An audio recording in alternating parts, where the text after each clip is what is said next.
Good morning to all my dear students. Last class में हम लोगों ने कोऑर्डिनेशन नंबर 6 को मैंने समराइज कर दिया था बेटा क्रिस्टल फिल थियरीज के लिए, जिसमें मैंने आपको शॉर्ट ट्रिक्स दे दिया था जिनको आप अगर इनको ध्यान रखते हो तो आपको कोई भी क्वेश्चन कभी गलत होने का चांस नहीं है। आप आराम से कोऑर्डिनेशन नंबर 6 के हर प्रॉब्लम को डील कर सकते हो। क्या इन्फॉर्मेशन था? D1 D2 D3 अगर आता है आपका डी ब्लॉक के मेटल्स में तो configuration will be always D2sp3, चाहे आपका स्ट्रॉन्ग फील्ड लिगेंड हो चाहे वीक फील्ड लिगेंड हो। लेकिन D4 D5 D6 के केस में SFL है कि WFL है उस हिसाब से डिसाइड किया जाएगा। और D7 D8 D9 D10 तक फिक्स है, हमेशा sp3 D2 आएगा, चाहे SFL आए चाहे WFL। हमने एक क्वेश्चन इसके ऊपर देखा था, पेयरिंग एनर्जी डेल्टा दिया था, उनको कंपेयर करके डिसाइड किया था हमने कि लिगेंड जो होगा वीक फील्ड होगा क्योंकि पेयरिंग एनर्जी ज्यादा है। फिर CFEC को कैसे कैलकुलेट करते हैं ये न्यूमेरिकल किया था। आफ्टर दैट हमने ये पढ़ा था स्पेक्ट्रोकेमिकल सीरीज क्या होता है। तो बेटा लिगेंड्स को उनके स्ट्रेंथ के बढ़ते ऑर्डर में जो सीरीज अरेंज की जाती है उसी को बोलते हैं स्पेक्ट्रोकेमिकल सीरीज। जैसे ये आपके लिए अप टू H2O तक आपका स्ट्रॉन्ग फील्ड लिगेंड होता है और H2O के बाद वाले जो लिगेंड्स हैं वो वीक फील्ड में आते हैं। और उनका ट्रिक क्या याद करने का, स्ट्रॉन्ग फील्ड लिगेंड में कार्बन और नाइट्रोजन के डोनर मिलेंगे, मतलब कान नाक और वाले, ठीक है। और वीक फील्ड लिगेंड में ऑक्सीजन और हैलोजन डोनर, मतलब ऑक्सीजन एंड हाइड्रोजन के लिए कान नाक और हाथ से मैंने बताया। और SFL में ये 4 इंपॉर्टेंट मिलेंगे और WFL में आपको ये सब मिलेंगे, ठीक है। जिसमें से मैंने बताया था कि ऑक्सलेट आपका एक्सेप्शनल बिहेवियर भी शो करता है किसी किसी कंपाउंड के अंदर, जैसे इस कंपाउंड के अंदर आपका CO2O4 थ्राइस में ये SFL की तरह काम कर रहा है, स्ट्रॉन्ग फील्ड लिगेंड की तरह। तो हाइब्रिडाइजेशन इसका D2sp3 होता है, ठीक है। ये देखा था हमने। फिर हमने देखा था, क्वेश्चन कराया था आपको किस तरीके से न्यूमेरिकल प्रॉब्लम बनेंगे अगर कुछ की इनका कॉन्फ़िगरेशन लिखिए तो डीप के फॉर्म में किस तरीके से लिखा जाता है। स्ट्रॉन्ग फील्ड लिगेंड है तो पेयरिंग करवाता है, वीक फील्ड है तो पेयरिंग नहीं होती, ठीक है। कैसे भरते हैं ये क्वेश्चन देखा था। एक क्वेश्चन ये एडवांस लेवल का मैंने करवाया था आपसे, ठीक है, कि किस तरीके से आपसे बॉन्ड ऑर्डर कंपेयर करवा सकता है ना, कि कॉम्प्लेक्स पैरा है कि डाया है, इस तरीके का एक न्यूमेरिकल हमने ये भी किया था क्वेश्चन। उसके बाद हम लोगों ने जो स्टार्ट किया था crystal field splitting in tetra complex कर दिया था। और टेट्रा कॉम्प्लेक्स के अंदर जो स्प्लिटिंग देखी थी हमने, इसमें बताया था लिगेंड जो आता है अलोंग द एक्सिस कभी भी नहीं आता है, ठीक है। लिगेंड जो आ रहा है इन बिटवीन द एक्सिस आ रहा है और ज्यादा रिपल्सन किसको फील कराएगा, T2G को, EG को कम कराएगा। EG मतलब एक्सेल वालों को कम, नॉन एक्सेल को ज्यादा कराएगा, इसलिए नॉन एक्सेल वाले अब ऊपर चले जाएंगे और एक्सेल वाले नीचे। तो ये सब चीजें हमने लिख ली थी इसी के अंदर, ठीक है। जिसमें ये जो होता है basically splitting will be reverse of the octahedral field, octa के जस्ट रिवर्स हो जाता है बेटा, ठीक है। क्योंकि ऑक्टा में क्या होता था, ऑक्टा में EG ऊपर जाता था T2G नीचे, लेकिन टेट्रा में क्या होता है EG नीचे रह जाता है और T2G ऊपर। बाकी ये सब इन्फॉर्मेशन सेम है। डेल्टा T बोलेंगे 10DQ होता है, यहां से यहां तक डिस्टेंस ये बैरी सेंटर से 0.4 डेल्टा T, ये वाला -0.6 डेल्टा T, ठीक है। और इसमें एक ये लास्ट में इंफॉर्मेशन ये बताई थी मैंने कि टेट्राहाइड्रल कॉम्प्लेक्स में बेटा क्या होता है, टेट्राहाइड्रल कॉम्प्लेक्स में none of the ligand is directly facing any orbital, कोई डायरेक्टली फेस नहीं कर रहा है। So splitting is found to be small in comparison to octa complex, इसलिए इसमें जो स्प्लिटिंग होगी ऑक्टा से क्या होगा, थोड़ा सा कम होगा। और वो जो अगर सेम मेटल सेम लिगेंड और सेम मेटल लिगेंड डिस्टेंस की बात करो तो डेल्टा T जो होता है वो 4/9 ऑफ डेल्टा होता है। तो डेल्टा T क्या है, डेल्टा O से छोटा है, ठीक है ना। जो आपका डेल्टा T आता है स्प्लिटिंग बेटा, ये हमेशा डेल्टा O से क्या आएगा, छोटा आएगा। क्यों छोटा आ रहा है, और इन दोनों में रिलेशन क्या होगा, delta T will be less than delta O। और होता क्या है, delta T is equal to 4/9 of delta octa, octa का 4/9 टाइम्स। क्यों, सेम मेटल सेम लिगेंड के लिए इस तरीके से हो जाता है, ठीक है। Delta T is small, delta T क्या है, काफी छोटा है, इसलिए इनमें पेयरिंग के चांस कम होते हैं और इलेक्ट्रॉन जनरली कहाँ जाएगा, ऊपर। और ऊपर जाएगा तो जाहिर सी बात है sp3 हाइब्रिडाइजेशन बनेगा। इसीलिए इनमें हमें क्या देखने को मिलता है बेटा, tetrahedral complex, delta T is small so pairing chances is very less, that is low spin complex और configuration are rarely observed, low spin वाले बहुत कम देखने को मिलेंगे and hence hybridization will be sp3। तो इसलिए कॉमनली हाइब्रिडाइजेशन क्या मिलेगा, हमें sp3 देखने को मिलता है। अब हम लोग देखते हैं कौन कौन से ऐसे फैक्टर्स हैं जो टेट्रा कॉम्प्लेक्स को फेवर करते हैं। ये तो हम समझ गए, EG नीचे रहना है T2G ऊपर, ठीक है। अब नेक्स्ट हम लोग लेते हैं इसमें फैक्टर्स फेवरिंग। अब ये सब थोड़ा मैं बस जानकारी के लिए एडिशनल दे रहा हूँ इन्फॉर्मेशन आपको, ताकि ये सब चीजें आपको थोड़ा आइडिया लग जाए कि कैसे आप आसानी से डिसाइड करोगे कि आपका ऑक्टा ही बनेगा। फैक्टर्स फेवरिंग, फिर हम लोग इसके ऊपर क्वेश्चंस देखेंगे, ठीक है, टेट्रा के ऊपर, फिर हम लोग स्क्वायर प्लेनर पढ़ेंगे, फिर हमारा CFT कंप्लीट हो जाएगा। Factors favouring tetrahedral complex, factors favouring tetrahedral complex. ऐसे कौन से फैक्टर हैं जो टेट्राहेड्रल कॉम्प्लेक्स को फेवर करते हैं? तो जिसमें सबसे पहला फैक्टर है बेटा लार्ज एंड बल्की लिगेंड्स।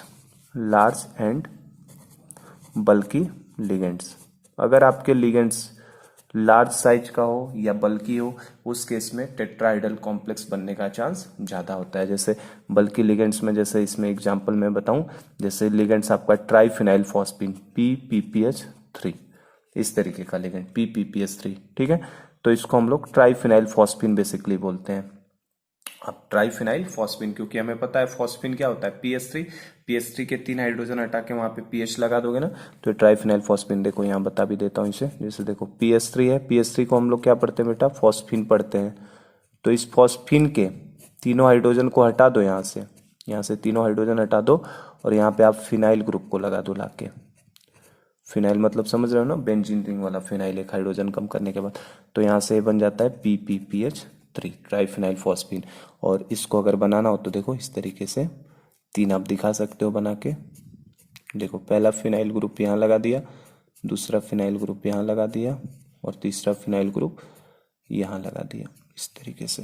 तो ये ट्राइफिनाइल फॉस्फीन बन जाता है ये।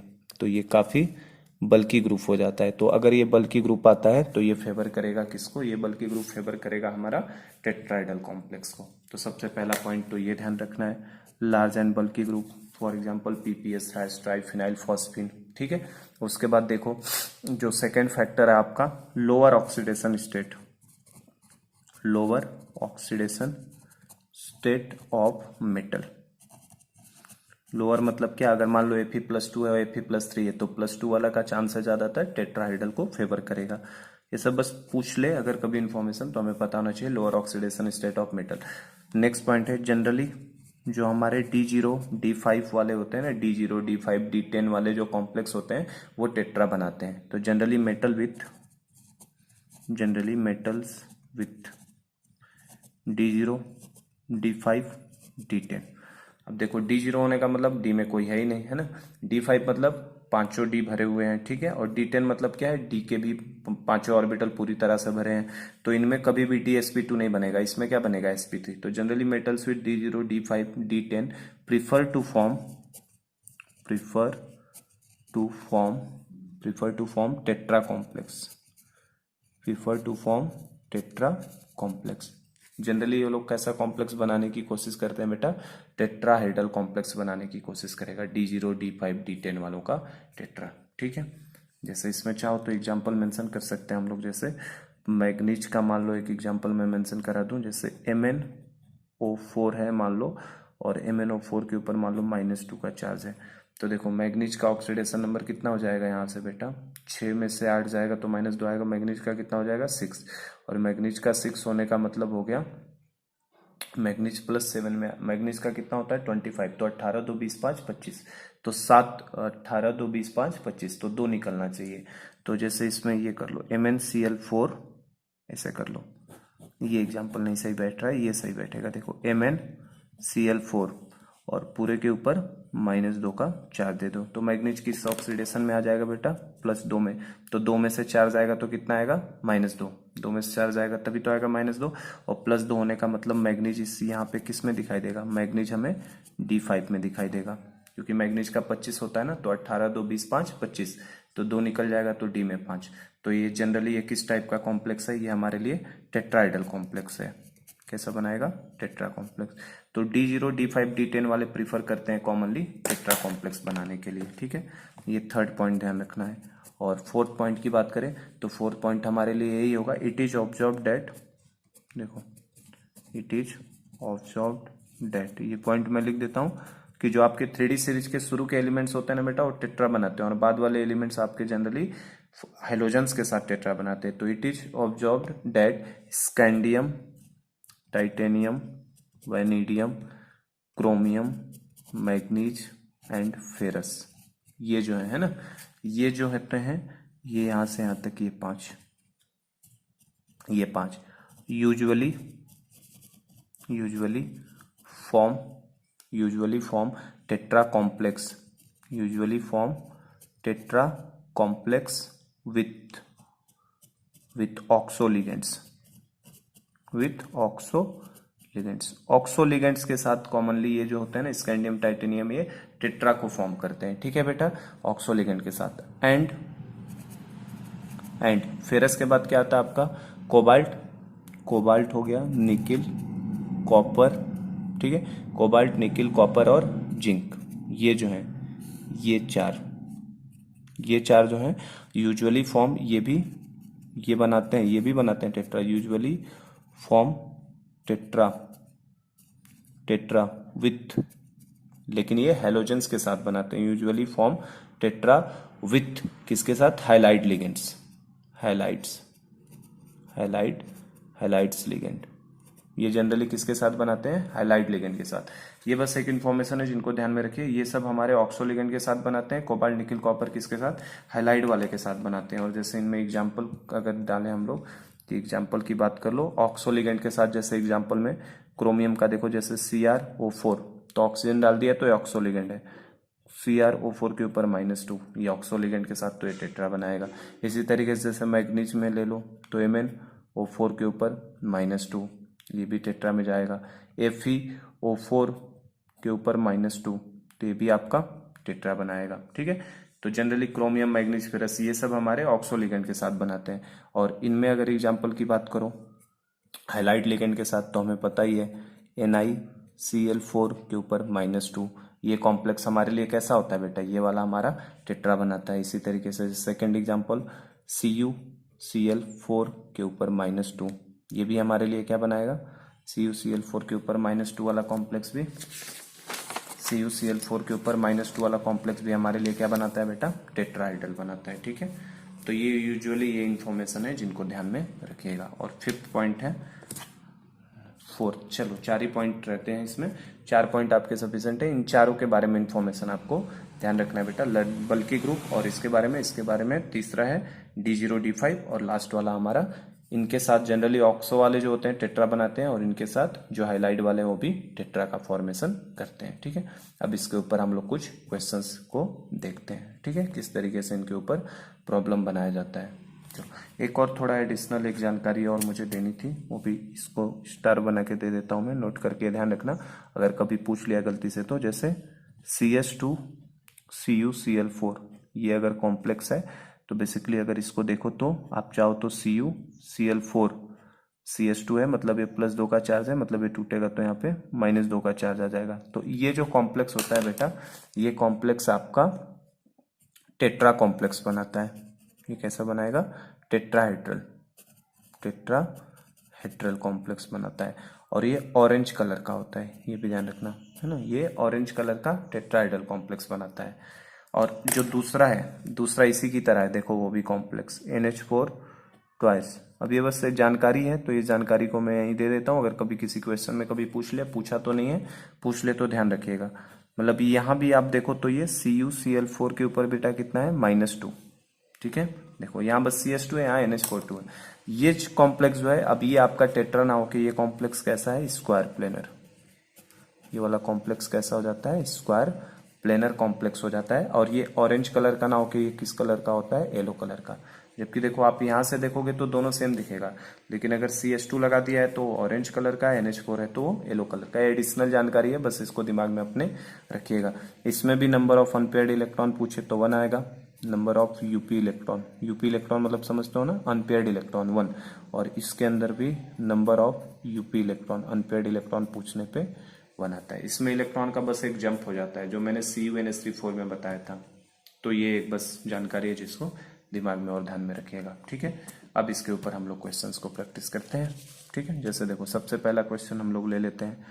सबसे पहला क्वेश्चन हमसे बोला है, calculate crystal field stabilization energy CFSC for NiCl4-2 in tetra complex या tetra complex. Calculate CFSC for NiCl4-2 tetra complex. तो इस कॉम्प्लेक्स की आपको क्या निकालनी है, क्रिस्टल फील्ड स्टेबलाइजेशन एनर्जी निकालनी है बेटा। तो बोलो कैसे निकाला जाए, क्या किया जाए। तो पहले तो निकिल का ऑक्सीडेशन स्टेट देखें, इसके अंदर कितना है, तो हमें पता है NiCl4 के ऊपर -2 में 2 में से चार्ज आएगा तभी तो -2 आएगा। जो निकिल है वो किस में है, +2 में है। निकिल किस में है, +2। अब +2 होने का मतलब निकिल का कितना हो गया बेटा, निकिल का कितना होता है, जेड जो होता है निकिल का 28 होता है। तो 18 2 20 8 28, मतलब 2 निकल जाएगा, मतलब 3d8 है। समझ पा रहे हैं ना, 3d8 हो जाएगा। 18 2 20 8 28, तो 2 निकाल दोगे तो 3d8 हो जाएगा। अब 3d8 हो गया तो 3d8 को किस तरीके से भरेंगे बेटा, अब चूंकि ये कॉम्प्लेक्स कैसा है हमारे लिए, ये कॉम्प्लेक्स कैसा है, टेट्रा है। तो टेट्रा होने का मतलब जाहिर सी बात है कि नीचे कितने जाएंगे, 2 ऑर्बिटल्स। टेट्रा का मतलब नीचे 2 और ऊपर कितने, 3, क्योंकि टेट्रा में इस तरीके से स्प्लिटिंग होती है। अब 8 भरने हैं, तो टेट्रा में तो पेयरिंग के चांसेस वेरी लेस होते हैं, अभी बताया था। ठीक है, देखो 8 होते हैं ना, 2 और 3, तो इनमें भरो तभी तो CFSE को कैलकुलेट कर पाओगे बेटा। तो अब इसमें भरो, 8 इलेक्ट्रॉन्स भरना है, 1 2 3 4 5 6 7 8, इस तरीके से भरूंगा। तो ये हमारे लिए T2G है, ये हमारे लिए EG है, EG वाला है, ये EG है, और ऊपर वाला T2G है। तो इसका कॉन्फ़िगरेशन अगर पूछता तो क्या भरते बेटा, EG 2,2 और T2G 2,1,1, इस तरीके से भरते कॉन्फ़िगरेशन, EG 2,2 T2G 2,1,1, ऐसे कॉन्फ़िगरेशन भर दिया जाता। अब क्रिस्टल फिल स्टेबलाइजेशन एनर्जी पूछा है, तो CFSE इज इक्वल टू कितने, किसके बराबर हो जाएगा बोलो। ये यहाँ से ये कितने डिस्टेंस लेते हैं, ये वाले डिस्टेंस कितने लेते हैं हम लोग, ये वाली डिस्टेंस कितनी हो जाएगी। देखो वो जो हम लोग CFSE का लिखे थे वो किसके लिए फॉर्मूला था, ऑक्टा। टेट्रा में फॉर्मूला थोड़ा चेंज हो जाएगा ना। ये डिस्टेंस कितना होगा, देखो ऊपर 3 है ना, तो ये 3/5, मतलब ये 0.6 डेल्टा टी होगा माइनस का, और ऊपर वाला प्लस का 0.4 डेल्टा टी होगा। ठीक है ना, ऊपर 2/5 करेंगे, कल ही बताया था ये, देखो 0.4 डेल्टा टी और नीचे वाला -0.6 डेल्टा टी। तो कैसे निकाला जाए, क्या फॉर्मूला बनेगा इसका, ये बनेगा -0.6 डेल्टा टी, ये हो गया। ठीक है, into number of electron in easy orbitals plus 0.4 delta T into number of electrons in T2G orbitals, और इसमें पेयरिंग तो कोई चांस आता ही नहीं है, तो ये फॉर्मूला बस हो गया।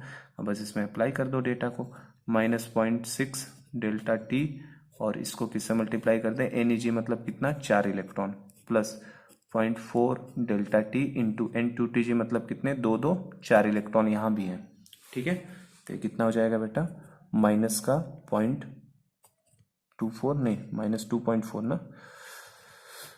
कितना हो जाएगा, यहाँ करता हूँ 24 ना, तो -2.4 डेल्टा टी और प्लस ये कितना 1.6 delta T.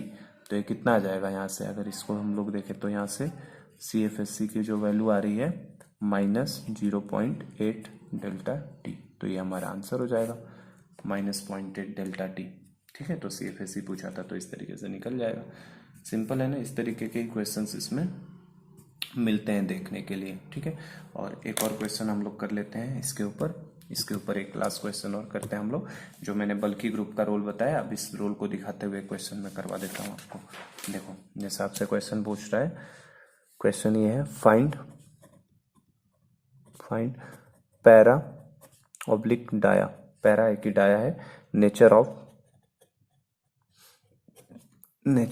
NiCl2 PPH thrice twice, ये कॉम्प्लेक्स स्थिति है। अब ये पूछा हुआ एग्जाम का क्वेश्चन है। ठीक है, तो इसका पैरा और डाया नेचर बताना है, NiCl2 PPH thrice.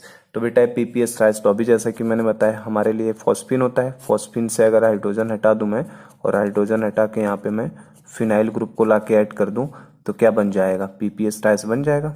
PPH thrice किस तरीके से, अभी बताया जैसा कि मैंने, बल्कि ग्रुप हो जाएगा वो, देखो। और जब बल्कि ग्रुप आ जाएगा, देखो इस तरीके से ये बल्कि ग्रुप बन गया। अब ये काफी क्या है, लार्ज एंड बल्कि ग्रुप है, लार्ज एंड बल्कि ग्रुप है, बल्कि ग्रुप। और जब भी बेटा लार्ज और बल्कि ग्रुप आएगा तो ये किसको फेवर करेगा, टेट्रा कॉम्प्लेक्स को, टेट्रा कॉम्प्लेक्स को ये फेवर करेगा। लार्ज बल्कि ग्रुप आने से कौन सा कॉम्प्लेक्स फेवर करेगा, टेट्रा कॉम्प्लेक्स को फेवर करेगा। तो हम लोग क्या लिखेंगे, ड्यू टू बल्कि ग्रुप, बेसिकली मुझे पैरा डाया पता करना है तो अनपेयर्ड इलेक्ट्रॉन पता होना चाहिए। तो मुझे पता है ड्यू टू बल्कि ग्रुप, यहाँ पे जो Ni, ड्यू टू बल्कि ग्रुप Ni, यहाँ पे देखो ऑक्सीडेशन नंबर बोलो, PPH थ्राइस का तो 0, इसकी वजह से -2, तो यहाँ पे +2, Ni +2 will be tetra complex. Will be tetra complex. इसको टेट्रा कॉम्प्लेक्स होना है बेटा, ठीक है, मतलब पेयरिंग वगैरह आपको कराने की जरूरत नहीं है। और Ni+2 मतलब कितना हो गया, Ni+2 मतलब 3D8 हो गया, 18 2 20 8 28, तो आपने 2 निकाल दिए हैं तो 3D में 8 बचा है, तो D में 8 बचा है, तो बेटा 8 इलेक्ट्रॉन्स कैसे भरोगे, 8 इलेक्ट्रॉन्स को भरना है आपको, तो कैसे भरा जाएगा, 1 2 3 4 5 6 7 8।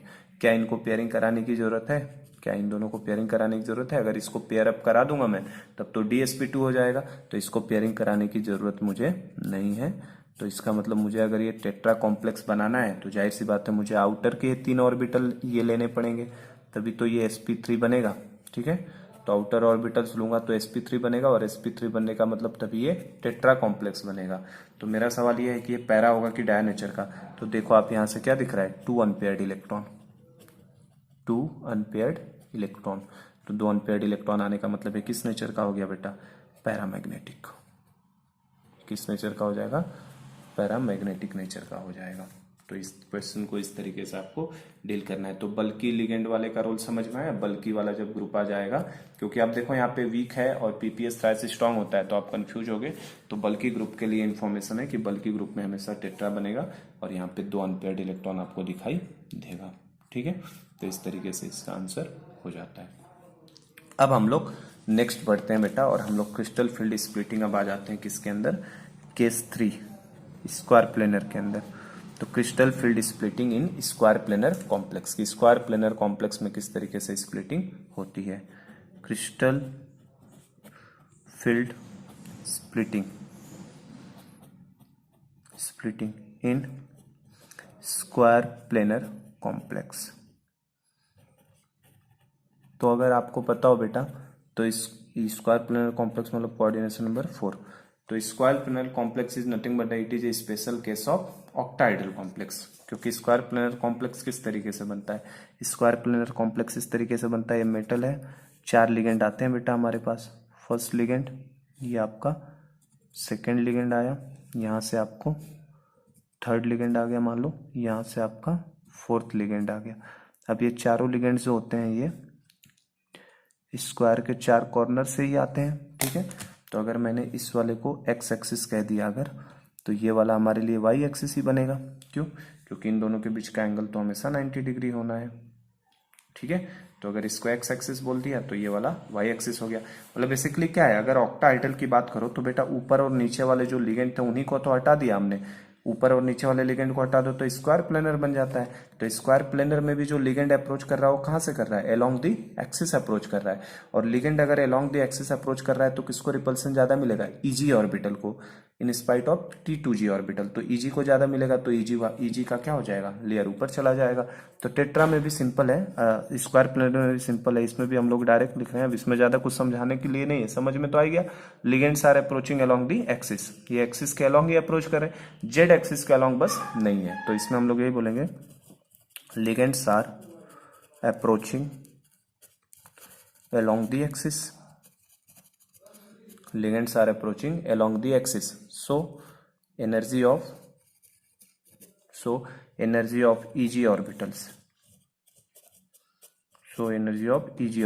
मतलब कौन से, dx square minus y square और दूसरा dz स्क्वायर। इवन आप देखो इन दोनों में भी dx square minus y square के अलॉन्ग आ रहे हैं। देखो अगर dx square minus y square बनाने की कोशिश करो तो ये ऑर्बिटल इस तरीके से जो बनाओगे आप, इस ऑर्बिटल का नाम क्या होगा, dx square minus y square. तो आपको ज्यादा रिपल्सन इन दोनों में भी किसको मिलेगा, dx square minus y square को। तो ये फर्दर स्प्लिट होता है, अभी दिखा रहा हूं डायग्राम में इसका अगले पेज पे। तो ईजी ऑर्बिटल्स को ज्यादा रिपल्सन मिलेगा, easy orbital will increase, ligands are approaching along the axis, so energy of EG orbital will increase and T2G orbitals and energy of EG orbitals will increase and T2G orbitals energy decrease, T2G orbitals की energy क्या होगी, decrease होगी, decrease. So splitting will be similar to octa complex, जैसा octa में हो रहा था ना बेटा स्प्लिटिंग, उसी तरीके से सिमिलरली इसमें भी स्प्लिटिंग हो जाती है, पर इसमें थोड़ा सा पैटर्न बदल जाता है बस स्प्लिटिंग का। इसमें क्या होगा, थोड़ा सा पैटर्न हमारा चेंज हो जाता है। तो उस स्प्लिटिंग को मैं नेक्स्ट पेज पे दिखाता हूँ आपके लिए, ठीक है ना, कि कैसे थोड़ा सा पैटर्न क्या चेंज हो जाता है। देखो जो अपने पास ये 5d ऑर्बिटल्स होते हैं बेटा, ये जो 5d ऑर्बिटल्स है, पहले पहले इनकी एनर्जी थोड़ी सी बढ़ती है, आपको पता ही है। पहले एनर्जी इनकी थोड़ी सी बढ़ती हुई दिखाते हैं हम लोग सिमेट्रिक फील्ड के अंदर, इस तरीके से पहले थोड़ी सी एनर्जी बढ़ती है, और फर्दर ये स्प्लिट होता है दो पार्ट में। दो पार्ट में स्प्लिट होता था, देखिए दो पार्ट में। दो पार्ट में कौन कौन से, एक होता था हमारे लिए बेटा, दो पार्ट में स्प्लिट करा दिया, ऊपर कौन चला गया Eg, और नीचे कौन आ गया T2G। अब इसमें भी देखना, ये हमारा ऑक्टा की तरह से स्प्लिटिंग हुआ। अब इसमें एक और चीज होती है, क्या होती है, देखो इनमें दो ऑर्बिटल्स हैं, एक ऑर्बिटल का नाम क्या है dz², और दूसरे ऑर्बिटल का नाम क्या है बेटा dx² - y², ठीक है। अब लिगेंड्स जो अप्रोच कर रहा है, लिगेंड्स जो अप्रोच कर रहा है वो तो dx² - y² में कर रहा है, तो इन दोनों में से इसे ज्यादा रिपल्सन मिलेगा, तो इसकी स्प्लिटिंग ज्यादा हो जाती है बेटा। ये देखो पहले तो इन तीनों का नाम क्या था, एक का नाम है dxy, एक का नाम है dyz, और एक का नाम क्या है dxz। तो देखो इनमें फर्दर हो जाता है। स्क्वायर प्लेन कॉम्प्लेक्स की खास बात क्या है, इसमें फर्दर स्प्लिटिंग हो जाती है, और फर्दर स्प्लिटिंग होने का मतलब जो है, ये जो ऑर्बिटल्स हैं ये फर्दर स्प्लिट होते हैं बेटा। इनमें अब किसकी एनर्जी बढ़ जाती है, ऊपर चला जाएगा आपका dz², सॉरी dz बोल रहा हूँ, कौन सा dx² - y²। Basically ligands are approaching along the axis, तो अलोंग द एक्सिस क्या dz पे आ रहा है, क्या dz में तो नहीं आ रहा है ना, लिगेंड किस में आ रहा है, x और y में, तो dx² - y² की एनर्जी जो होती है dz² से भी ऊपर हो जाती है, और जो dz² है इसकी एनर्जी काफी लोअर हो जाती है। देखो इसकी एनर्जी काफी लोअर हो जाती है, यहाँ कहीं आ जाएगा, यहाँ पे आ जाएगा, ये कौन आ जाएगा dz², तो इसकी एनर्जी बहुत लोअर हो जाती है, ठीक है बेटा। अब इनमें देखो ये एक बार स्प्लिटिंग होगी, अब इसमें देखना जरा dxy dyz और dxz।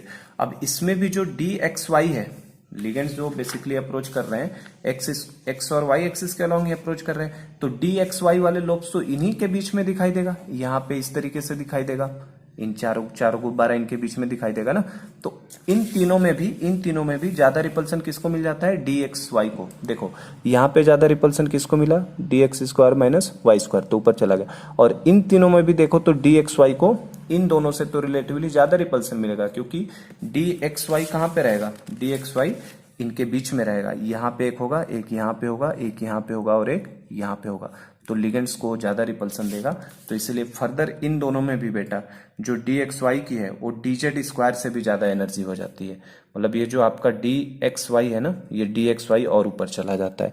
तो ये देखो ये फर्दर ये स्प्लिट होगा, और इसमें स्प्लिट होके क्या होता है कि आपका जो dxy है वो और ऊपर चला जाता है, यहाँ देखो कुछ इस तरीके से यहाँ पे आ जाएगा, और ये कौन सा ऑर्बिटल होगा, dxy थोड़ा सा और ऊपर चला जाता है। और जो ये वाले ऑर्बिटल्स हैं वो तो यहीं रहेंगे, अपना इसी लेवल पे रहेंगे। ये वाले ऑर्बिटल्स कौन से, जो दो बचे हैं, कौन कौन से बचे हैं, dyz और dzx, ये दोनों इसी लेवल पे रहेंगे, अपने जो ओरिजिनल लेवल था उसी पे रहेंगे इस तरीके से। तो इसमें स्प्लिटिंग का कुछ पैटर्न ऐसा देखने को मिलेगा जिसमें, ठीक है। ये फर्दर स्प्लिटिंग क्यों समझ में आया क्या, क्योंकि इसमें देखो dx² - y² को ज्यादा रिपल्सन मिलेगा, क्योंकि लिगेंड इसके अप्रोच आ रहे हैं, और इन तीनों में इसे भी ज्यादा मिल जाएगा, और dz² जबकि इससे नीचे चला जाएगा। तो अब इसमें देखो क्या ध्यान रखने वाली चीज है बेटा, ये देखो यहाँ से यहाँ जो स्प्लिटिंग है इसको Δ1 बोल दिया, यहाँ से यहाँ जो दिख रहा है वो Δ2 है, और जो यहाँ से यहाँ दिख रहा है आपको वो Δ3 है। तो Δ1 Δ2 और Δ3 में क्या रिलेशन होता है, Δ1 सबसे बड़ा होता है, Δ2 उससे छोटा होता है, और Δ3 सबसे छोटा होता है, ये भी ध्यान रखना। इसलिए थोड़ा मैंने ऐसा ही डायग्राम बनाया। अब देखो यहाँ से Δ1 मैंने ज्यादा बड़ा किया, Δ2 थोड़ा सा छोटा किया, और Δ3 मैंने सबसे कम गैप किया है। तो मैंने डायग्राम भी जानबूझ के इसी तरीके से लिया है कि आपको गैप भी समझ में आए, Δ1 सबसे ज्यादा, Δ2 से कम, Δ3 सबसे कम। तो स्प्लिटिंग में इस तरीके से पैटर्न दिखाई देगा, Δ1 Δ2 Δ3। और मुझसे कोई पूछे स्क्वायर प्लेनर की स्प्लिटिंग, पहले तो ये सब लिख लो इनके नीचे, ये जो d ऑर्बिटल है, ये d ऑर्बिटल ये कहाँ है, इन आइसोलेटेड स्टेट है, इन आइसोलेटेड स्टेट।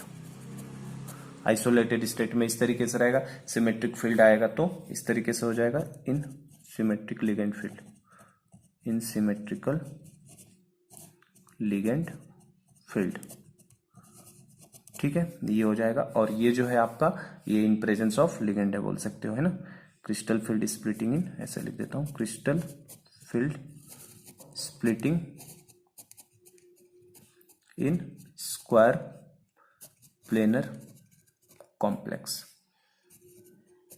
ठीक है, तो स्क्वायर प्लेनर कॉम्प्लेक्स में इस तरीके से स्प्लिटिंग हो जाती है, तो थोड़ा सा ये ध्यान रखने वाला स्प्लिटिंग है। ठीक है, सबसे ज्यादा energy dx square minus y square की, उससे कम dx वाई की, उससे कम dz स्क्वायर की, और सबसे कम इन दोनों की बराबर में रहती है। ठीक है, तो अगर आपसे कोई पूछे कि डेल्टा SP बताइए, स्क्वायर प्लेनर की स्प्लिटिंग किसके बराबर है, डेल्टा SP मतलब स्प्लिटिंग इन स्क्वायर प्लेनर, तो देखो यहां से यहां तक का जो पूरा वर्टिकल हाइट दिखाई देगा मुझे, यहां से यहां तक ये जो दिखाई देगा बेटा, ये टोटल मेरे लिए क्या कहलाएगा, डेल्टा SP। यहां से यहां तक क्या कहलाएगा, डेल्टा SP। तो डेल्टा SP किसके बराबर होगा बेटा, delta 1 plus delta 2 plus delta 3 के बराबर, इन तीनों के सम के बराबर। और ये जब अप्रोक्सीमेटली निकाला जाता है तो ये बेटा 1.3 डेल्टा O के बराबर आता है। जो ऑक्टाहेड्रल की स्प्लिटिंग है ना, उससे भी ज्यादा हो जाता है ये डिस्टेंस, तो 1.3 डेल्टा होता है। और टेट्रा का कल मैंने बताया था, देखो टेट्रा क्या हो रहा था बेटा, टेट्रा 4/9 ऑफ डेल्टा हो रहा था, और ये जो SP का है 1.3 ऑफ डेल्टा हुआ है, और ये देखो 4/9 ऑफ डेल्टा हो रहा था। तो इस चीज को भी ध्यान में रखिएगा। ठीक है, तो ऐसे हो जाती है स्प्लिटिंग इनके अंदर। अब इसके अंदर जैसे एग्जाम्पल की बात करो, कुछ समझ में तो आ गया स्प्लिटिंग कैसे कराना है। एग्जाम्पल की जैसे बात करूं अगर मैं, तो देखो जैसे इसके अंदर एग्जाम्पल, पहला एग्जाम्पल मैं इसका ले रहा हूं, NiCN4 कॉम्प्लेक्स के ऊपर -2। तो इस कॉम्प्लेक्स की बात करो तो इस कॉम्प्लेक्स में देखो निकिल का ऑक्सीडेशन स्टेट क्या आएगा बेटा, इसमें 2 में से 4 जाएगा तो -2, मतलब निकिल किस में आएगा, +2 में। निकिल +2 में आने का मतलब क्या हो गया, 3D8, 18 2 20 8 28, पता ही है ना। जेट कितना है इसका, 28 होने का मतलब 18 2 20 और 8 28, इस तरीके से लिखोगे। तो +2 होने का मतलब ये दो निकाल दोगे तो 3D8 आएगा, और 3D8 आने का मतलब बेटा अब इसका इलेक्ट्रॉनिक कॉन्फ़िगरेशन पूछे 3D8 को कैसे भरा जाए, तो 3D8 को भरने का तरीका देखो क्या होगा। सबसे पहले इलेक्ट्रॉन इन दोनों में जाएगा, उसके बाद इसमें जाएगा, फिर इसमें जाएगा, और सबसे लास्ट में इसमें।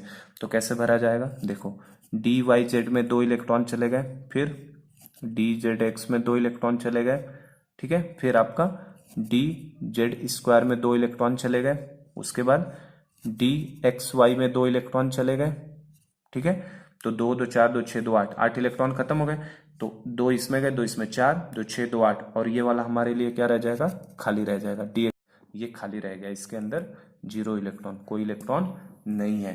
तो अब देखो यही जो ऑर्बिटल बचा है, ये ऑर्बिटल, ये participate in hybridization, participate in hybridization. तो ये ऑर्बिटल हाइब्रिडाइजेशन में क्या कर जाएगा, पार्टिसिपेट कर जाता है। तो आपके पास एक D खाली मिल गया बेटा, और चूंकि कोऑर्डिनेशन नंबर 4 है तो जाहिर सी बात है एक S का लेगा और अगला P का, तो हाइब्रिडाइजेशन क्या बन जाएगा इसका, DsP2।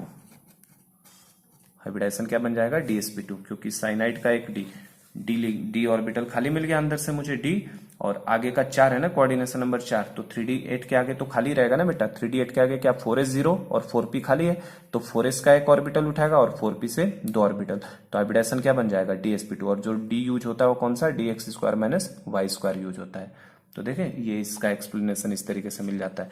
और आपको अगर याद हो तो एक मैंने एक्सेप्शनल केस बताया था आपको, कौन सा एक्सेप्शनल केस बताया था आपको मैंने, CuNH3 4 के ऊपर कॉम्प्लेक्स के ऊपर +2, ये कॉम्प्लेक्स मैंने बताया था आपका क्या बनाता है, आपके लिए स्क्वायर प्लेनर कॉम्प्लेक्स बनाता है, ये एक्सेप्शन वाले में लिखवाया था। तो उस एक्सेप्शन का एक्सप्लेनेशन यहाँ से अब मिलेगा जो मैंने आपको पहले ही लिखवाया था। तो देखिए इसका एक्सप्लेनेशन कैसे है, इसमें कॉपर देखो ऑक्सीडेशन नंबर कॉपर का कितना आएगा, +2 का चार्ज आएगा, तो कॉपर +2 आने का मतलब इसका जेट कितना होता है बेटा, 29 मतलब 18 1 19 और 10 29, ऐसे होता है ना। तो इसमें से 2 निकालना है, तो एक यहाँ से और एक यहाँ से निकालोगे तो 3D9 हो जाएगा, मतलब बेसिकली ये कॉन्फ़िगरेशन मुझे 3D9 मिलने वाला है। ठीक है, 4s में 0 मिलने वाला है, ठीक है, और 4p में भी 0 मिलने वाला है। तो इसका कॉन्फ़िगरेशन देखो, इसको भी DsP2 कैसे प्रूफ होता है अब देखना जरा सा ध्यान से। अब अगर 3D9 मुझे बनाना है तो इस तरीके से 1 2 3 4 5 6 7 8 9 कर दिए 9। s का ऑर्बिटल खाली है, p के अंदर के 3 ऑर्बिटल्स खाली है। तो इसका एक्चुअल में हाइब्रिडाइजेशन क्या होना चाहिए था बेटा, sp3, लेकिन ये मैंने बताया था ये एक्सेप्शन वाला है। ये कॉपी में जाके देखना जहां हम लोग बीबीटी पढ़े वहां पे एक्सेप्शनल बिहेवियर करके मैंने लिखवाया था इसे। तो ये एक्सेप्शन का एक्सप्लेनेशन यहीं से मिलता है, इसी से मिलता है हमें। अब देखो ये आखिरी वाला इलेक्ट्रॉन मैंने किस में डाला है बेटा, ये जो आखिरी इलेक्ट्रॉन डाला है मैंने, ये कौन से ऑर्बिटल में बताओ, dx² माइनस वाई स्क्वायर में तो डाला है, इसी में भरोगे ना। 2 2 4 2 6 2 8, एक नवा इलेक्ट्रॉन किस में डाला है, dx² माइनस वाई स्क्वायर में। तो बेटा इसमें जो इलेक्ट्रॉन डाला है हमने, ये इलेक्ट्रॉन, इस इलेक्ट्रॉन को अगर मैंने इस ऑर्बिटल में डाला होता, इवन इस ऑर्बिटल में मैंने इसे डाल दिया होता तो ये खाली हो जाता। तो यहाँ पे जो एनर्जी रिक्वायर्ड होती है ना, इस वाले इलेक्ट्रॉन को देखो, ये कौन सा सबसेल है आपका, 3D है, ये आपके लिए 3D है, ये आपका 4s है और ये आपका 4p है। तो बेटा थर्ड और फोर्थ सेल में तो ज्यादा डिफरेंस कोई है नहीं, एनर्जी में ज्यादा डिफरेंस नहीं है। तो 3D से इस वाले इलेक्ट्रॉन को इस dx² माइनस वाई स्क्वायर में अगर भेजना है तो हमें Δ1 अमाउंट ऑफ एनर्जी देना पड़ेगा। 2 2 4 यहां तक जाएगा, नवे इलेक्ट्रॉन के लिए जब इतना एनर्जी देंगे तो यहां पहुंचेगा। तो इस Δ1 एनर्जी, जो यहाँ पे Δ1 एनर्जी लग रहा है, ये एनर्जी, और अगर मैं थर्ड से फोर्थ सेल के इस ऑर्बिटल में डालू, ये एनर्जी, दोनों कंपेयर करते हैं तो ये वाली एनर्जी कम लगती है। यहां से यहां डालने में जो एनर्जी लगेगी वो कम लगती है, इसलिए चौथा इलेक्ट्रॉन, 9th इलेक्ट्रॉन ऊपर जाने की बजाय अगले p सबसेल में चला जाता है। तो ये इंफॉर्मेशन है जिसकी वजह से ये एक्सेप्शनल बिहेवियर को शो करता है। तो हम लोग ये लिखेंगे, दिस एनर्जी, जो यहाँ पे एनर्जी लग रही है ना, इज लेस देन, जो एनर्जी यहाँ पे लग रही है यहां से यहां जंप कराने के लिए, दिस एनर्जी लेस देन Δ1। ये एनर्जी जो यहाँ से यहाँ तक जंप कराने में लग रही है ना, वो Δ1 से छोटी है, यहाँ पे जो जंप कराने में एनर्जी जाएगी। इसीलिए हाइब्रिडाइजेशन जो होता है, सो electron will jump in 4p orbital, 4p orbital. तो ये इलेक्ट्रॉन 4p ऑर्बिटल में आपका जंप करके चला जाता है, और जंप करके चले जाने की वजह से इसका हाइब्रिडाइजेशन क्या हो जाता है, dsp2। तो ये याद हो तो एक्सेप्शनल बिहेवियर में लिखवाया था, experimentally it is determined that it is a square planar complex. तो उसका एक्सप्लेनेशन यही है, इसमें 2, इसमें भी 2, इसमें भी 2, इसमें भी 2, ठीक है।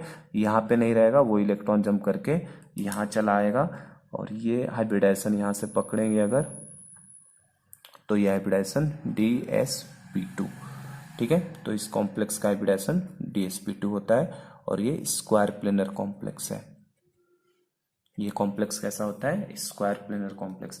तो उसका योग की एक्सप्लेनेशन भी हमें समझ में आ गया। ऐसा क्यों, क्योंकि बेटा ये इलेक्ट्रॉन में जो यहाँ से यहाँ तक एनर्जी मिलेगी वो कम देनी पड़ेगी, रेदर यहाँ एनर्जी ज्यादा देनी पड़ी है। तो ये स्क्वायर प्लेनर का एक्सप्लेनेशन है।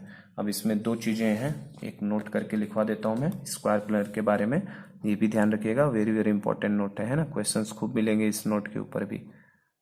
तो नोट में ध्यान रखो क्या क्या, दो पॉइंट्स हैं, नोट का मेन पॉइंट्स है, उसको लिखवा देता हूं मैं। देखो नोट में मेन पॉइंट तो यही हमें ध्यान रखना है, नोट के तौर पे ध्यान रखिएगा कि मेटल्स विथ कॉन्फ़िगरेशन, मेटल जो ये स्क्वायर प्लेनर के करेस्पॉन्डिंग इंफॉर्मेशन है, metals with configuration, metals with configuration 4d8, ये देखो ये 3d8 होता है ना निकिल का, 4d8 मतलब क्या, अगला निकिल के नीचे वाले में है ना, 4d8 और 5d8, चाहे 4d8 हो चाहे 5d8 हो।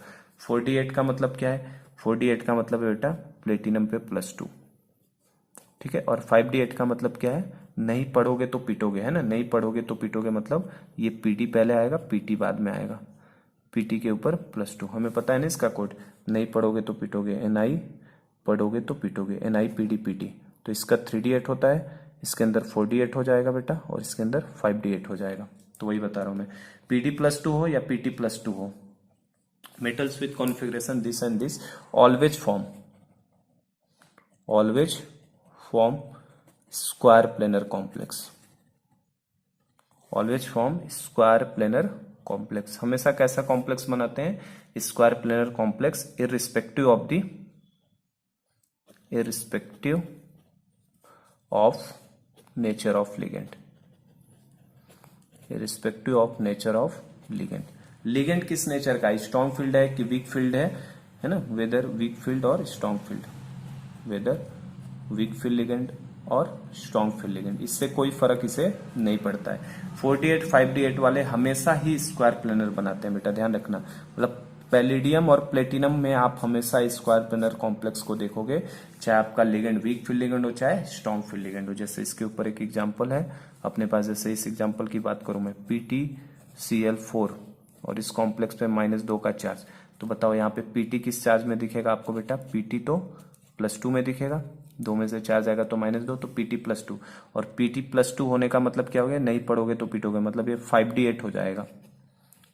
Pt +2 होने का मतलब क्या हो जाएगा, 5d8 हो जाएगा, ठीक है। जैसे 3d8 होता है निकिल का, तो निकिल के नीचे नहीं पढ़ोगे तो पीटोगे, प्लेटिनम का 5d8 हो जाएगा। तो अगर ये 5d8 की बात करो तो आप भरने चलोगे तो इस तरीके से भरोगे ना, एक और आएगा ना इस तरीके से, 1 2 3 4 5 6 7 8 ऐसे भरोगे। अब आप क्या देखोगे, लिगेंड, तो लिगेंड देखोगे बेटा वीक फील्ड है, तो आप देखोगे वीक फील्ड है तो आप कहोगे कि आगे का देखो, आगे का S खाली है और आगे के 3 P खाली है। तो आप अगर देखो तो ये आपका 5d है, ये 6s है और ये आपका 6p है। तो आप इस तरीके से देखोगे तो आप कहोगे कि chloride is a week field ligand, तो क्लोराइड वीक फील्ड लिगेंड है, तो इसका मतलब यहाँ पे पेयरिंग नहीं होगी और हाइब्रिडाइजेशन sp3 होना चाहिए, लेकिन ऐसा नहीं होता है। 4d8 हो या 5d8 हो, हमेशा ही स्क्वायर कॉम्प्लेक्स बनाता है, चाहे वीक फील्ड लिगेंड लगा दो वहां पे लाके, चाहे स्ट्रॉन्ग फील्ड लिगेंड लगा दो, उसमें कोई फर्क पड़ने वाला नहीं है। अब इसका एक्सप्लेनेशन क्या है वो अभी मैं देने वाला हूँ, है ना, factors affecting crystal field splitting energy, उसमें मैं एक्सप्लेनेशन दूंगा कि 4d और 5d8 वाले हमेशा स्क्वायर प्लेनर क्यों बनाते हैं। तो यहाँ पे देखो बेटा, यहाँ पे ऑल्दो, यहाँ पे देखो, यहाँ मैं लिख देता हूं नीचे, ऑल्दो क्लोराइड Cl- जो है, Cl- is a week field ligand, Cl- कैसा है, वीक फील्ड लिगेंड है, क्लोराइड क्या है, वीक फील्ड लिगेंड है, एट फिर भी it is a square planar complex, it is a square planar complex, ठीक है। आपका भले ही यहाँ पे क्लोराइड क्या है बेटा, वीक फील्ड लिगेंड है, वीक फील्ड लिगेंड है मतलब पेयरिंग नहीं करवा सकता, और पेयरिंग नहीं कराएगा तो डी खाली नहीं होगा, तो हाइब्रिडाइजेशन क्या होना चाहिए था, sp3। लेकिन फिर भी यहाँ पे पेयरिंग होने, ये 4d, ये क्लोराइड वीक फील्ड लिगेंड होने के बाद भी ये कॉम्प्लेक्स किस नेचर का है, स्क्वायर प्लेनर कॉम्प्लेक्स है, मतलब इसका हाइब्रिडाइजेशन आपका dsp2 होगा, ना कि sp3 होगा, ठीक है, dsp2। और क्यों होता है इसका एक्सप्लेनेशन हम लोग अभी नेक्स्ट पेज पे मैं दे रहा हूं, कौन कौन से फैक्टर हैं जो स्प्लिटिंग एनर्जी को अफेक्ट करते हैं, उसी बेसिस पे है इसका एक्सप्लेनेशन, ठीक है। तो क्योंकि अब देखो ना 8 इलेक्ट्रॉन भरना है ना, तो बेसिकली 2 2 4 2 6 2 8 ऐसे भर जाता है, ये वाला खाली ही रह जाता है, तो उससे भी दे सकते हैं, नहीं तो अभी मैं दूसरा एक तरीका बता रहा हूँ, फैक्टर्स अफेक्टिंग जो क्रिस्टल फिल स्प्लिटिंग एनर्जी है उसी बेसिस पे। और इसमें कुछ अदर एग्जाम्पल्स की बात करो, अदर एग्जाम्पल जैसे इसके अंदर अदर एग्जाम्पल जैसे आपका PtCN4 और इसके ऊपर -2, तो इसमें तो आपको दिख रहा है बेटा Cn क्या स्ट्रॉन्ग फील्ड लिगेंड, तो पेयरिंग करवा देगा, फिर भी उसका पेयरिंग वोरिंग का रोल नहीं है, स्ट्रॉन्ग फील्ड हो चाहे वीक फील्ड हो, प्लेटिनम और पैलिडियम हमेशा ही आपके स्क्वायर कॉम्प्लेक्स को बनाएंगे। तो एक एग्जाम्पल ये, और जैसे दूसरा एग्जाम्पल PtNH3 4, इसके ऊपर आपका +2, तब इसमें भी बोलोगे कि sir NH3 strong field ligand है, तो इनमें तो भले ही एक्सेप्शन नहीं बोलेंगे, इनको तो क्या है, ये तो नॉर्मल तरीके से ये एक स्ट्रॉन्ग फील्ड लिगेंड है, ये भी स्ट्रॉन्ग फील्ड लिगेंड है, तो ये पेयरिंग करवा देंगे। लेकिन इसमें तो ये पेयरिंग नहीं करवा सकता था ना, फिर भी ये कैसा होता है, स्क्वायर प्लेनर कॉम्प्लेक्स होता है। तो ये इन्फॉर्मेशन है जिसको आप ध्यान रखिए, और क्यों ऐसा होता है इसका एक्सप्लेनेशन है, factors affecting crystal field splitting energy. जैसे ही बता 3D से 4D में जाते हैं और 4D से 5D में जाते हैं ना, क्रिस्टल फिल स्प्लिटिंग एनर्जी की मैग्नीट्यूड बढ़ती जाती है, और मैग्नीट्यूड बढ़ने की वजह से ये इलेक्ट्रॉन ऊपर ना जाने की बजाय क्या हो जाता है, इसी के अंदर पेयर अप हो जाता है। तो उसको मैं एक्सप्लेन कर रहा हूं आपका, ठीक है। चलो तो नेक्स्ट ये हमारे कंप्लीट होता है यहाँ पे स्क्वायर कॉम्प्लेक्स के बारे में भी। अब हम लोग देखते हैं कि क्रिस्टल फील्ड को कौन कौन से फैक्टर्स अफेक्ट करते हैं, और फिर हम लोग एक बस इसका एप्लीकेशन वाला पार्ट बचेगा, तो हम लोग कल की क्लास में करेंगे, ठीक है। Factors affecting crystal field splitting energy. ऐसे कौन कौन से फैक्टर हैं जो क्रिस्टल फील्ड स्प्लिटिंग एनर्जी को हमारे इफेक्ट करते हैं। ठीक है, कौन कौन से फैक्टर हैं जो अफेक्ट करेंगे? तो सबसे पहला फैक्टर जो है इसमें बेटा, फर्स्ट फैक्टर जो है आपका, first factor is the nature of central metal atom. Nature of central metal atom या आयन। सबसे पहला आपका सेंट्रल मेटल एटम का नेचर क्या है? जैसे यहाँ पे देखो, सेंट्रल मेटल एटम यहाँ पे क्या हो गया था, प्लेटिनम बनाया है मैंने, है ना। तो इसके ऊपर भी डिपेंड करेगा निकिल है कि प्लेटिनम है कि पैलेडियम है, इस तरीके से। तो nature of central metal atom, तो इसमें हम लोग पहले लिख लेते हैं, चीजें मैं लिखवा देता हूँ फिर आपको बता देता हूँ। Value of delta is differ with in a group, within a group going down from top to bottom। ठीक है, टॉप टू बॉटम आप अगर किसी ग्रुप में मूव करते हो बेटा, तो उसमें भी डेल्टा की वैल्यू क्या हो जाती है, डिफर हो जाती है within a group going down from top to bottom. जैसे नहीं पढ़ोगे तो पिटोगे, है ना। तो निकिल के लिए अलग इफेक्ट है, पीडी के लिए अलग, पीटी के लिए अलग आएगा। ठीक है, और जो जनरल ट्रेंड होता है, द जनरल ट्रेंड इज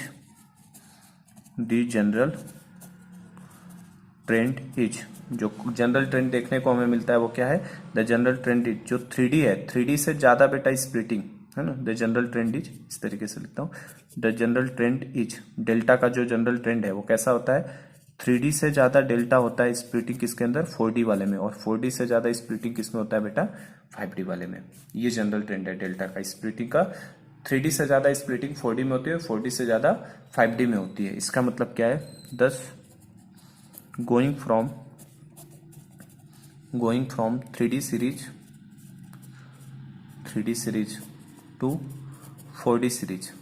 जब हम लोग 3D सीरीज से 4D सीरीज में अगर मूव करेंगे, तो जो आपका होता है going from 3D series to 4D series, 30% increase in delta. Delta में कितना लगभग इंक्रीज होता है, 30% का डिक्रीज होता है।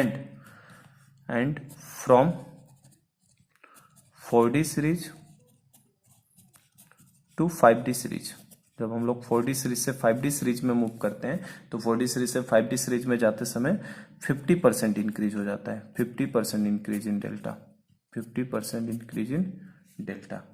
तो डेल्टा की वैल्यू इस तरीके से बढ़ती है, 50% increase in delta is observed, इस तरीके से ऑब्जर्व होता है हमें।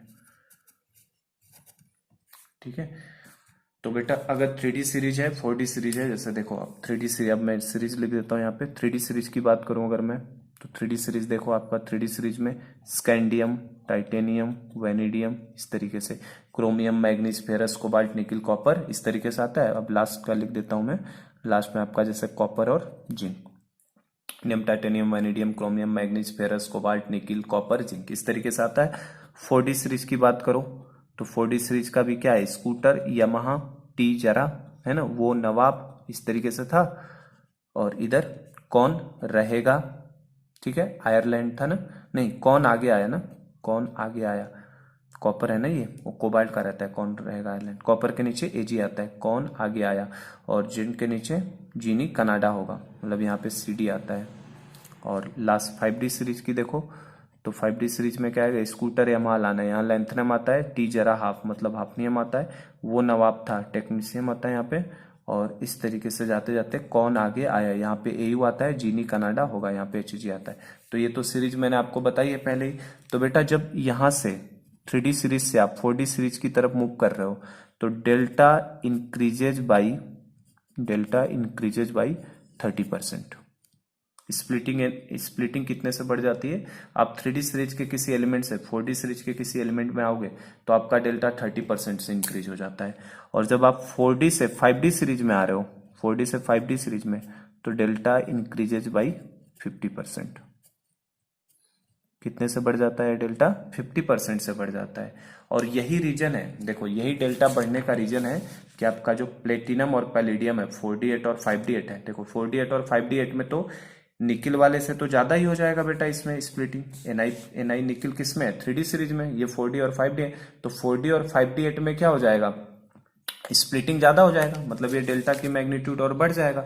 और डेल्टा बढ़ जाने की वजह से बेटा पैलेडियम और प्लेटिनम हमेशा 4d 5d 8 वाले हमेशा स्क्वायर प्लेनर कॉम्प्लेक्स को दिखाते हैं, क्योंकि लास्ट इलेक्ट्रॉन इनमें जो 8वां इलेक्ट्रॉन है ना, वो आपका इसमें ना जाने की बजाय इसी ऑर्बिटल में रह जाता है, 8वां इलेक्ट्रॉन ऊपर नहीं जा पाता। ठीक है, तो यही रीजन होता है। तो ये भी इंफॉर्मेशन है जिसको ध्यान रखिएगा कि नेचर ऑफ सेंट्रल मेटल के ऊपर किस तरीके से ये डिपेंड करता है। तो यहाँ मैं लिख देता हूँ इस चीज को। तो आप क्या समझ में आ रहा है, यहाँ पे हम लोग लिख सकते हैं साइड में क्या, crystal field stabilization energy increases on moving down the group में अगर आप नीचे की तरफ मूव कर रहे हैं तो आपका क्रिस्टल फील्ड स्प्लिटिंग एनर्जी क्या होती है बेटा, इंक्रीज होती जाती है। ठीक है, तो यही हम लोग लिखेंगे, दिस इज द रीजन, यही रीजन है, this is the reason why 4d8 and 5d8। 4d8 मतलब क्या, नहीं पढ़ोगे तो पिटोगे, मतलब पैलेडियम +2 और प्लेटिनम +2, ये जो कॉम्प्लेक्स है, this is the reason why 4d8 and 5d8 complex always form square plane complex always form 4d8 और 5d8 पैलेडियम और प्लेटिनम का, चाहे स्ट्रॉन्ग फील्ड लिगेंड आए चाहे वीक फील्ड लिगेंड आए, हमेशा complex always form square planar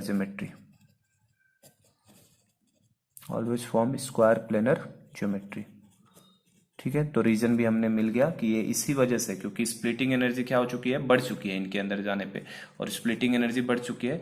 nickel के नीचे क्या आएगा, पैलेडियम के नीचे प्लेटिनम, स्प्लिटिंग एनर्जी बढ़ गई, इसीलिए इलेक्ट्रॉन जो होता है डी ऑर्बिटल लास्ट वाला खाली रह जाता है, और लास्ट वाला खाली रह जाएगा ये वाला डी ऑर्बिटल। तो ये डी ऑर्बिटल खाली रहेगा तो क्या बनाएगा, स्क्वायर प्लेनर ज्योमेट्री बनाता है। ठीक है, complex always form square planar geometry. ठीक है, तो इसी वजह से हमेशा ये ऑर्बिटल्स क्या बनाएंगे, स्क्वायर प्लेनर ज्योमेट्री, क्योंकि डेल्टा इंक्रीज हो रहा है तो pairing will take place. Increase होने की वजह से पेयरिंग को चांसेस ज्यादा मिलता है। हम लोग चाहे तो लिख सकते हैं, ब्रैकेट में इस बात को लिख देता हूं, because on increase in delta chances of pairing will be more,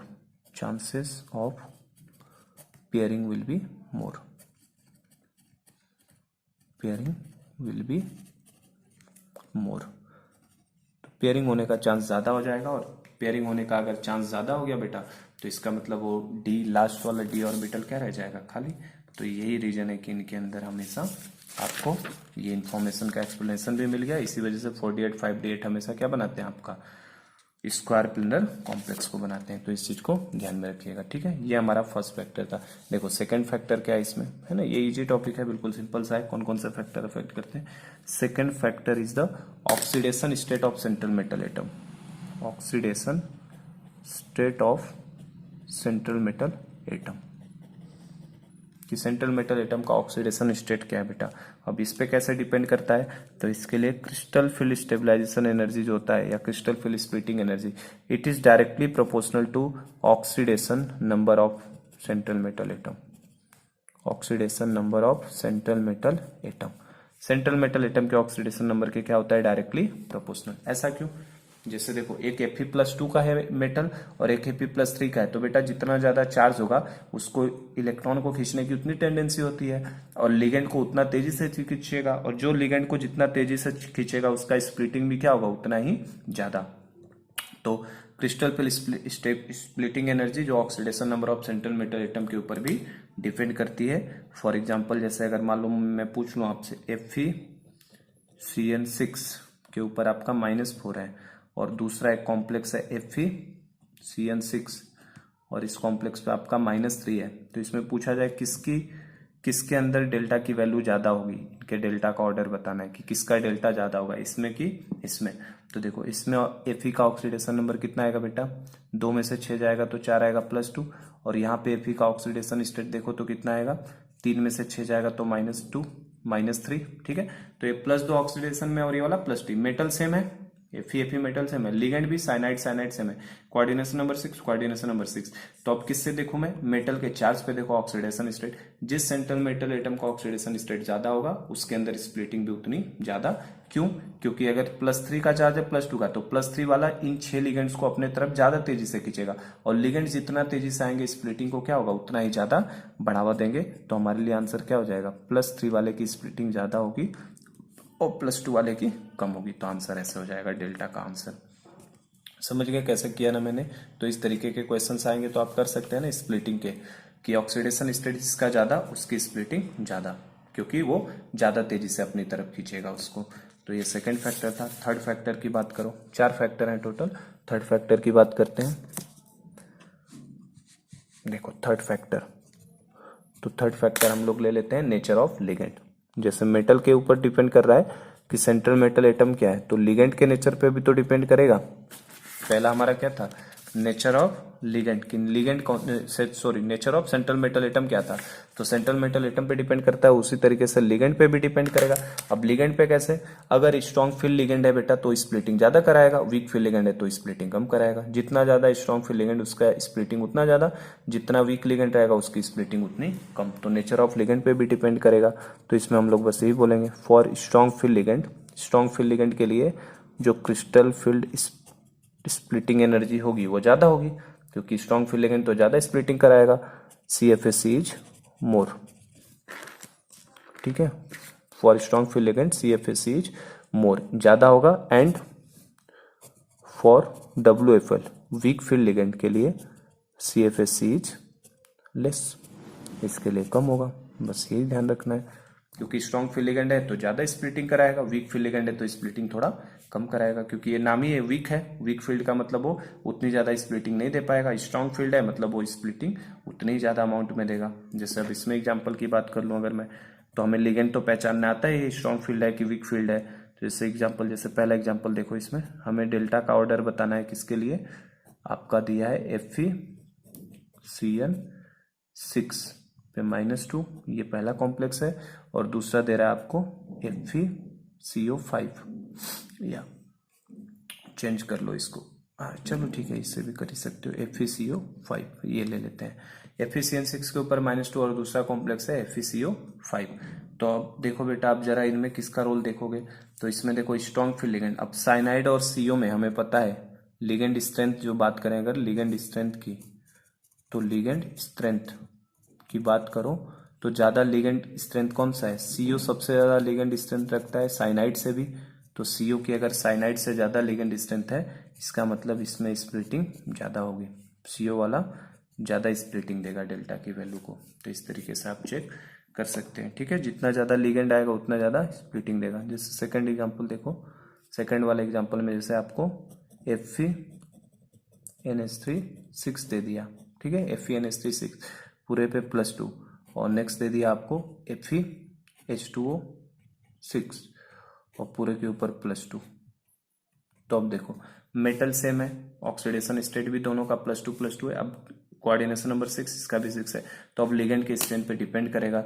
तो लिगेंड स्ट्रेंथ के टर्म्स में अगर बात किया जाए, तो लिगेंड स्ट्रेंथ के टर्म्स में क्या होगा, लिगेंड स्ट्रेंथ की बात करूं अगर मैं, तो बेटा NH3 और H2 में कौन ज्यादा स्ट्रॉन्गर होता है, NH3 stronger ligand and H2 तो एक वीक फील्ड लिगेंड है ना, तो H2 वीक फील्ड लिगेंड है, मतलब ये स्प्लिटिंग कम देगा, ज्यादा स्प्लिटिंग कौन देगा, NH3 वाला देगा। तो इस पे भी नेचर ऑफ लिगेंड पे भी हमारा स्प्लिटिंग डिपेंड करता है, क्रिस्टल फील्ड स्प्लिटिंग। और लास्ट फोर्थ की बात करूं, फोर्थ फैक्टर, तो फोर्थ फैक्टर हमारा है नेचर ऑफ कॉम्प्लेक्स, कि कॉम्प्लेक्स आखिर किस नेचर का ले रहे हैं आप, नेचर ऑफ कॉम्प्लेक्स। तो नेचर ऑफ कॉम्प्लेक्स में तो अभी जैसा कि मैंने अभी सब इन्फॉर्मेशन दे दिया, नेचर ऑफ कॉम्प्लेक्स में कैसे देखो, जो स्क्वायर प्लेनर का आया था वो कितना आया था बेटा 1.3, क्या गया स्क्वायर प्लेनर वाला हमारा किसके बराबर आया था 1.3 डेल्टा ओ के बराबर। तो स्क्वायर प्लेनर का जो अप्रोक्सीमेट होता है डेल्टा ओ किसके बराबर होता है 1.3 डेल्टा ओ के बराबर होता है। जो हमने डेल्टा टेट्राइडल का देखा, तो डेल्टा टेट्राइडल का किसके बराबर था 4/9 ऑफ डेल्टा हो रहा था, ठीक है। तो इन दोनों को देखते हुए क्या समझ में आ रहा है, सबसे ज्यादा स्प्लिटिंग किसकी है, स्क्वायर प्लेनर की। तो अगर कोई स्क्वायर प्लेनर कॉम्प्लेक्स है तो उसका स्प्लिटिंग सबसे ज्यादा, उससे छोटा कौन आएगा डेल्टा ऑक्टाहेड्रल का, ऑक्टा का उससे छोटा। और सबसे कम किसमें स्प्लिटिंग दिखाई देगी हमें बेटा टेट्रा के अंदर, ठीक है। तो ये हमारी नेचर ऑफ कॉम्प्लेक्स पे भी डिपेंड कर गया कि अगर स्क्वायर प्लेनर कॉम्प्लेक्स है तो उसकी स्प्लिटिंग ज्यादा होगी, ऑक्टा की उससे कम और टेट्रा की सबसे कम, क्योंकि ये रिलेशन तो हमें पता ही है, यहाँ से दिख ही रहा है बेटा कि डेल्टा SP जो है it is more than delta octa, यहाँ पे दिख रहा है delta tetra is less than delta octa, ठीक है। टेट्रा क्या है 4/9 ऑफ डेल्टा है ना, तो टेट्रा का छोटा है ऑक्टा का ज्यादा है इसका मतलब। तो इस तरीके से ये ऑर्डर हो जाता है नेचर ऑफ कॉम्प्लेक्स के ऊपर। अब जैसे इसमें एक एग्जांपल की बात कर लें, जैसे आपको NiCl4 के ऊपर -2 दिया है, डेल्टा के ऑर्डर को कंपेयर करना है। NiCl4 के ऊपर -2 दिया है और सेकेंड कॉम्प्लेक्स दिया है NiCN4 के ऊपर -2। तो अब बताओ इन दोनों में से किसकी स्प्लिटिंग ज़्यादा होगी। कोऑर्डिनेशन नंबर 4 निकल +2 यहाँ भी है, निकल +2 यहाँ भी है। अब इवन लिगेंड भी आप देख सकते हो, ये क्लोराइड लिगेंड है और ये कौन सा है बेटा, साइनाइड। तो cyanide is a powerful ligand and chloride, तो जाहिर सी बात है स्प्लिटिंग इसी में ज़्यादा होगी। तो या तो इस बेसिस पे भी देख लो, नेचर ऑफ लिगेंड के बेसिस पे आप उससे भी ऐसे कर सकते हैं सॉल्व, है ना, क्योंकि +2 दोनों सेम है, क्लोराइड है यहाँ साइनाइड है, तो साइनाइड की ज्यादा होगी। या तो उससे कर लो, या दूसरा आपको पता भी है कि NiCl4 कॉम्प्लेक्स क्या बनाएगा, टेट्रा बनाएगा। टेट्रा बनाता है क्योंकि इसमें पेयरिंग नहीं होगी। और NiCN4 हमें पता है कि किस तरीके का बनाता है, स्क्वायर प्लेनर, पता है ना। इसका तो मैंने कोड भी बताया था, इवन याद हो तो देखो, लोन TTS बताया था मैंने। लोन का मतलब क्या था, क्लोराइड, O का मतलब क्या था, कार्बोनिल, और N का मतलब क्या था, साइनाइड। और ये तीनों किसके साथ थे, हमारे निकिल के कॉम्प्लेक्स थे। तो इसके साथ क्या था, NiCl4 के ऊपर -2। CO वाले के साथ का मतलब क्या था, NiCO4 था। और Cn का मतलब क्या था आपका, NiCl4 के ऊपर -2। इसका तो इवन कोड बताया ना मैंने, लोन TTS। क्लोराइड वाले का टेट्रा होता है, क्लोराइड वाले का टेट्रा होता है, कार्बोनिल वाले का भी टेट्रा होता है, ठीक है। और साइनाइड मतलब Cn वाले का, क्योंकि CC सेम था ना, तो लोन TTS मैंने बताया था, इसका स्क्वायर प्लेनर होता है। तो NiCN4 स्क्वायर प्लेनर और NiCl4 टेट्रा। तो इस तरीके से हो जाएगा क्वेश्चन, ठीक है। तो आज हम लोगों ने फैक्टर्स भी कौन कौन से अफेक्ट करते हैं वो भी हमने कंप्लीट कर लिया है। तो आज के लेक्चर को हम लोग यहीं स्टॉप करते हैं। नेक्स्ट लेक्चर से हम लोग बेटा application of crystal field theory देखेंगे कि क्या एप्लीकेशन है, then we will proceed to isomerism, ठीक है। तो आज के लेक्चर को यहीं स्टॉप करते हैं। Thank you so much.